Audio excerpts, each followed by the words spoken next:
ஒருத்தர் மண்பானை கிட்ட கேட்டாராம், நீ எப்படி இவ்வளவு கொளுத்துற வெயில்லையும் உள்ளும் புறமும் இவ்ளோ சில்லுன்னு இருக்கிற, உனக்குள்ள இருக்கிற தண்ணி அவ்வளோ சில்லுன்னு இருக்கே எப்படி அப்படின்னு சொல்லி கேட்டாராம். உடனே மண்பானை சொல்லிச்சான், நான் என்னோட ஆரம்பத்தை நான் மறக்கவே இல்லை. என்னோட ஆரம்பமும் மண்ணுதான், என்னோட முடிவும் மண்ணுதான். யார் ஒருத்தங்க தன்னுடைய துவக்கத்தையும் முடிவையும் மறக்காம இருக்கிறாங்களோ அவங்களும் என்ன போலதான் சில்லுன்னு இருப்பாங்க. ஏன் சூடாக போறாங்க அப்படின்னு சொல்லிச்சான் மண்பானை. உண்மைதானங்க. பைபிள்ல பாருங்க, கழுதைக்கு பின்னாடி போன சவுல் ராஜாவான உடனே அதை மறந்துட்டார்.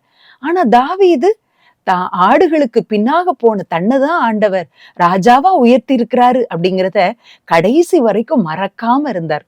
அதனால 40 வருஷம் நல்ல அழகா இஸ்ரவேல் ஜனங்களை சூப்பரா வழி நடத்தி கொண்டு போனார். இன்னைக்கு நம்மோட வாழ்க்கையிலும் பழைய காரியம், நம்ம எப்படிப்பட்ட இடத்துல இருந்து வந்தோம், எப்படிப்பட்ட சூழ்நிலையில ஆண்டவர் நம்மளை தெரிந்து கொண்டார், இன்றைக்கு ஆசீர்வாதமா வைக்கிறதுக்கு முன்னாடி நம்ம எவ்வளோ ஒரு ஸ்ட்ரகிள்குள்ள இருந்தோம் அப்படிங்கிறத நம்ம மறக்காம இருந்தோம் அப்படின்னு சொன்னா தேவன் எதிர்த்து நிற்கிற பெருமைக்கு நம்ம தூரம் ஆயிடுவோம். இதை கேட்கிற நம்ம ஒவ்வொருத்தரும் ஒவ்வொரு நாளும் நம்ம எந்த சூழ்நிலையிலிருந்து தேவன் நம்ம எடுத்தார் அப்படின்னு சொல்லி நன்றியோடு ஆண்டவரை துதித்து அப்படிப்பட்ட தாழ்மையுள்ள இருதயத்தோடு ஒவ்வொரு நாள் நம்முடைய கிறிஸ்தவ வாழ்க்கையை நம்ம நடத்தி செல்வோம்னு சொன்னா நிச்சயமாகவே நம்ம வெற்றியுள்ள கிறிஸ்தவர்களா வாழ முடியும்.